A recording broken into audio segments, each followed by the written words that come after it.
संदीप देशपांडेंकडून नरकातला स्वर्ग पुस्तक वाचतानाचा एक फोटो ट्विट करण्यात आलाय। लपवण्यासारखं काही नाही। देशपांडेंच्या ट्विटमध्ये हा उल्लेख करण्यात आलेला आहे।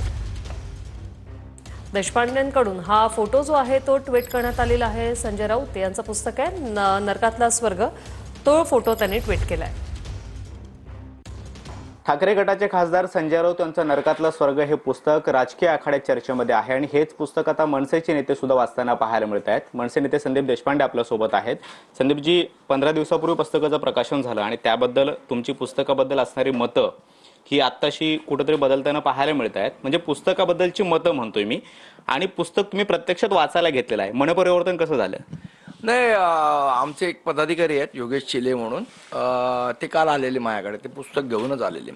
मला म्हणाले की ते पुस्तक वाचलं पाहिजे तुम्ही, तर त्यांनी मला ते वाचायला दिलं। त्यामुळे मी ते वाचायला सुरुवात केली आणि म्हणून मी फोटो टाकला, कारण मी आधी म्हटलं की मी काय वाचणार नाही पुस्तक, पण मला वाटलं ते वाचावं म्हणून मी त्याच्यात ती कॅप्शन सकटले की लपवण्यासारखं काही नाही आहे। हेच कॅप्शन चर्चेचा विषय आहे, कारण तुम्ही जे कॅप्शन फोटो सोशल मीडियावर टाकताना वापरलंय तेच कॅप्शनची ती ओळ राज ठाकरे यांना पुस्तक पाठवताना संजय राऊत यांनी लिहिलेली होती की यात लपवण्यासारखं काही नाहीये। हेच वाक्य का निवडलं?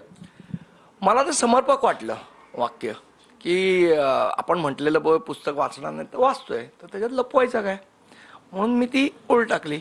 आता पुस्तक वाचायला सुरुवात केल्यानंतर काय जाणवतंय? म्हणजे संजय राऊत यांचं लिखाण जे पुस्तकाच्या माध्यमातून तुमच्या समोर आहे त्यावरून सगळ्यावरून संदीप देशपांडेंची भावना काय आहे? नाही, लेखक म्हणून संजय राऊत चांगले आहेत याच्याबद्दल माझ्या मनात दुमतच नाही। बाकी पुस्तकात किती गोष्टी खऱ्या आहेत आणि किती गोष्टी खोट्या आहेत हे वाचल्यानंतर कळेल।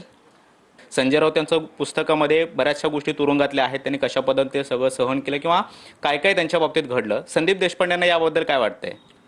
नाही, मला असं वाटतं कसं आहे की पुस्तक वाचल्यानंतर किती इन्स्पिरेशन मिळतंय त्याच्यावर ते डिपेंड करतं।